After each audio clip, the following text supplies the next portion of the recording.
UP का जिला कानपुर कानपुर की 5 जनवरी की रात, सर्द भरी रात।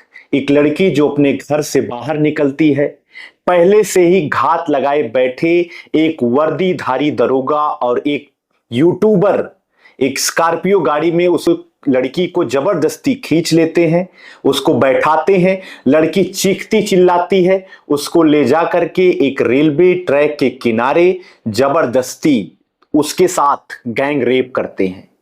वर्दीधारी और पत्रकार मिलकर उस 14 वर्षीय नाबालिग लड़की का गैंग रेप करते हैं। लड़की बेहोश होती है, वो चीखती है, चिल्लाती है और उसको ले जाकर बेहोशी की हालत में उसके दरवाजे के सामने फेंक कर यूट्यूबर और वर्दीधारी दरोगा फरार हो जाते हैं।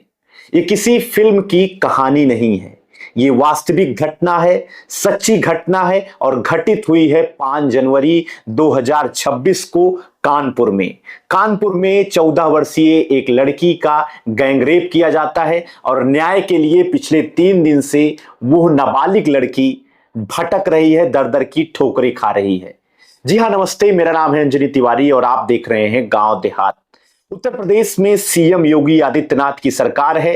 उत्तर प्रदेश की पुलिस को मित्र पुलिस कहा जाता है। यूपी पुलिस को तमगा दिया जाता है कि अपराधियों के हौसले कितने भी बुलंद हो, अपराधियों को मिट्टी में मिलाने का काम उत्तर प्रदेश की पुलिस कर रही है, सीएम योगी आदित्यनाथ की सरकार कर रही है। लेकिन आज की घटना 5 जनवरी की कानपुर की गैंगरेप की घटना ने यूपी पुलिस की खाकी पर जो है दाग लगा दिया है और ये दाग लगाने का काम स्वयं किया है यूपी पुलिस के दरोगा अमित कुमार मौर्य ने और उनके साथ इस पूरे घटनाक्रम में शामिल रहे पत्रकार यूट्यूबर ने।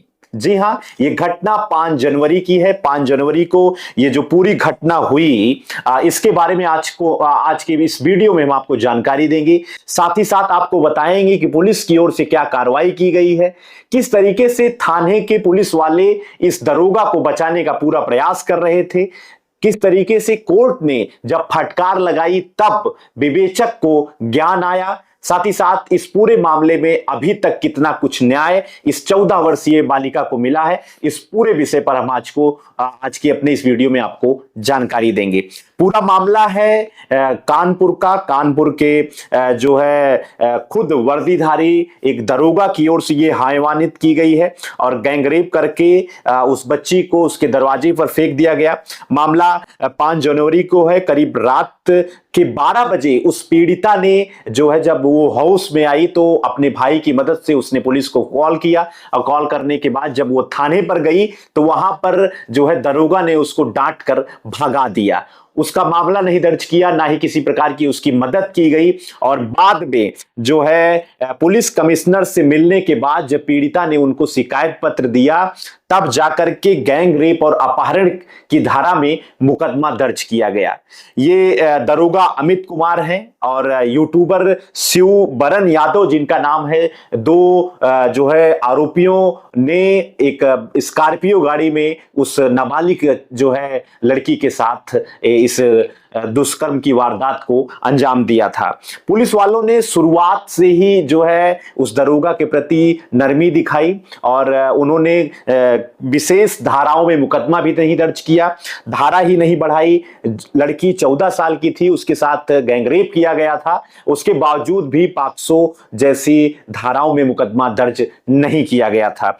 चौकी से सर्वप्रथम पीड़िता को डांट कर भगा दिया गया था, उसके भाई का फोन छीन लिया गया था और जिस पुलिसकर्मी ने डांट कर भगाया था वो मौके पर उस पूरे मामले का विवेचक है। वो यूपी पुलिस की एहसानी है कि पहले से ही जिसने थाने से भगा दिया था अब वही इस मामले में जांच कर रहा है। पीड़िता के भाई ने ये पूरा आरोप लगाया है। साथ ही साथ इस पूरे मामले में जब मीडिया में ये मामला आया, जब जो है खबरों में ये पूरा मामला आया, प्रकाश में आया, तब जाकर पुलिस कमिश्नर रघुवीर लाल ने डीसीपी बेस्ड दिनेश चंद्र त्रिपाठी को और जो है हटाया है और संचेड़ी इंस्पेक्टर विक्रम सिंह को सस्पेंड किया है। ये संचेड़ी थाना क्षेत्र के अंतर्गत ही चौकी का जो है इंचार्ज था जिसके ऊपर आरोप लगाया गया है, अमित कुमार दरोगा, और इन्हीं सबकी ओर से इस पूरे घटनाक्रम को अंजाम दिया गया। फिलहाल घटना के 3 दिन बाद भी पीड़िता का बयान कोर्ट में दर्ज नहीं हो पाया है, क्योंकि जो है इस पूरे मामले में जो है पॉक्सो एक्ट के अंतर्गत धारा नहीं लगाई गई थी और पुलिस वालों के मिली भगत से ये पूरी लापरवाही उजागर हुई है। कड़ी सुरक्षा के बीच 3 दिन बाद गुरुवार को जो है कोर्ट में पीड़िता पहुंचती है और वो जहां पर बयान दर्ज कराने के लिए वो करीब 12 बजे आ गई थी। अपर सिविल जज जूनियर डिवीजन प्रथम की कोर्ट में 3 घंटे के इंतजार के बाद जब जो है जांच अधिकारी सुभाष चंद्र कोर्ट जो है पहुंचते हैं, तब जो है कोर्ट ने सुभाष चंद्र को फटकार लगाई और पॉक्सो एक्ट और उसमें धारा लगाने की बात उन्होंने कही और डांट कर जो है उनको फटकार लगाते हुए कहा है कि आप पॉक्सो एक्ट लगाइए, उसके बाद ही बयान दर्ज होगा। ये पूरा जो मामला है ये कानपुर का है और कानपुर में इस तरीके की भयावह तरीके से घटना को अंजाम देने का काम जिस मित्र पुलिस पर जिम्मेदारी होती है सुरक्षा की, रक्षा की, वही भक्षक बन गए हैं सीएम योगी आदित्यनाथ की इस सरकार में।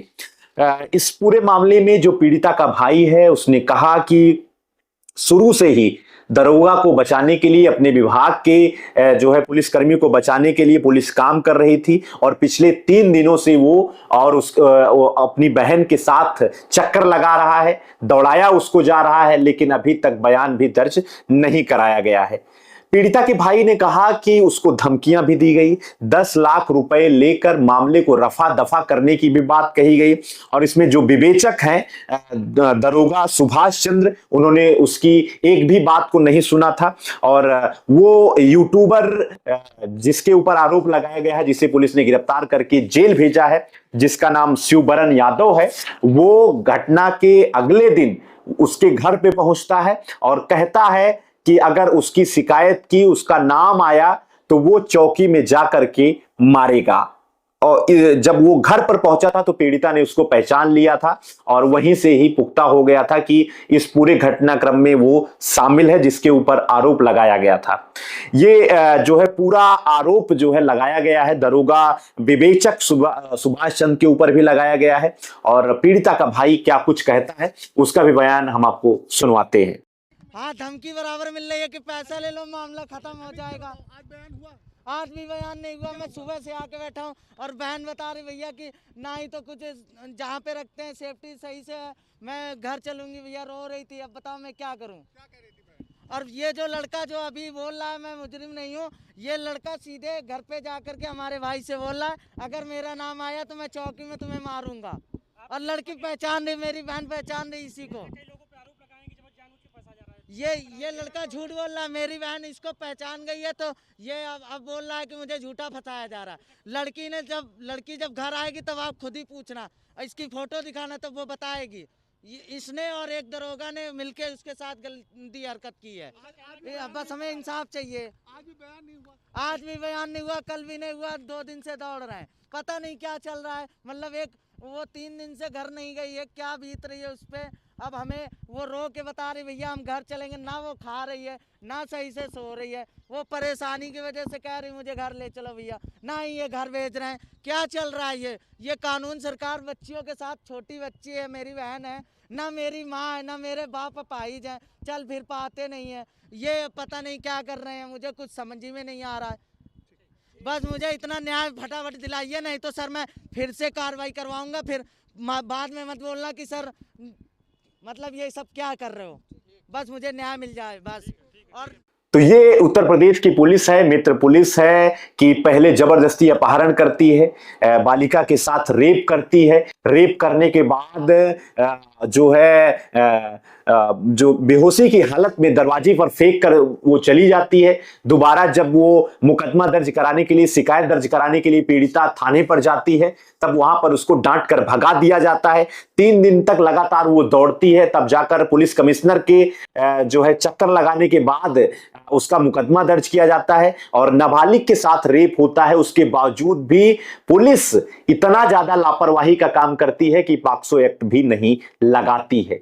इसके बाद इस पूरे मामले में जो आरोपी दरोगा है जिसका नाम अमित कुमार मौर्य है वो फरार है। वो महाराजगंज का रहने वाला है। उसकी जो लोकेशन है संभवतः पुलिस कह रही है कि गोरखपुर या मेरठ में छिपे होने की अनुमान पुलिस लगा रही है और वो जल्द से जल्द उसको गिरफ्तार करने के लिए 4 टीमें पुलिस की ओर से लगाई गई है। वहीं इस पूरे मामले में विपक्षी पार्टी कांग्रेस पीड़िता के साथ है। कांग्रेस के ग्रामीण जिलाध्यक्ष संदीप शुक्ला इस पूरे मामले में कोर्ट रूम में वो मौजूद रहे और उन्होंने कहा है कि जिस तरीके की ये घटना है वो काफी भयावह है। यूपी पुलिस जो मित्र पुलिस की जिसको संज्ञा दी जाती है उसी की ओर से वर्दी ने ही इतने दरिंदगी का काम किया है। वाकई में उत्तर प्रदेश में कानून व्यवस्था इस समय बिल्कुल बेपटरी हो चुकी है और इस पूरे मामले में जो है किसी भी प्रकार की संवेदना इसमें बाद में भी पुलिस नहीं दिखा रही है।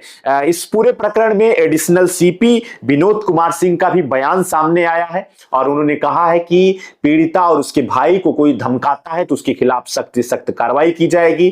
पूरे मामले में यूट्यूबर को जो है पुलिस ने गिरफ्तार किया है और आरोपी पुलिसकर्मी की गिरफ्तारी के लिए टीमें गठित की गई हैं। बयान आप सुनिए। देखिए, सचेडी में एक बालिका के साथ जो कि नाबालिग है उसके साथ गैंगरेप का एक मामला प्रकाश में आया था। इसमें 2 लोगों के नाम प्रकाश में आए हैं जिसमें से एक स्थानीय जो है वो यूट्यूबर है और दूसरा जो है स्थानीय वहाँ पे पुलिसकर्मी था। जो एक व्यक्ति है उसको गिरफ्तार कर लिया गया है। जो पुलिस का कर्मी है वो फरार है। उसके लिए 4 टीमें बनाई गई हैं। लगातार दबिशें दी जा रही हैं। जो बालिका है उसका मेडिकल कराया जा चुका है। उसका माननीय न्यायालय में उसका बयान कराया जा रहा है और आवश्यक विधिक कार्रवाई की जा रही है। पीड़ित पक्ष का कहना है कि कुछ धमकियां जो आरोपी हैं उनकी तरफ से कुछ उसको मिल रहा है। क्या इस पर कोई सूचना आपको इस पर कुछ कार्रवाई करनी? देखिए, जो भी पीड़ित है अगर उसको कोई धमकाने का प्रयास करता है या किसी प्रकार की कानूनी कार्रवाई में कोई बाधा उत्पन्न करता है तो उनके खिलाफ हम लोग कठोर कार्रवाई करेंगे। किस तरीके से ये घटना को उत्तर प्रदेश पुलिस की ओर से अंजाम दिया गया है, दरोगा अमित कुमार की ओर से इस पूरे घटनाक्रम को जिस तरीके से इसमें उनका नाम सामने आया है, उनकी ओर से ये दरिंदगी की गई है, बेहद ही ये अफसोसजनक है। फिलहाल इस पूरे प्रकरण में अभी तक यही है कि 5 जनवरी की रात में ये घटना हुई। घटना के बाद जो है पीड़िता जब थाने गई तो उसके साथ कोई संवेदना नहीं दिखाई गई। उसके भाई को और उसको डांट कर भगा दिया गया।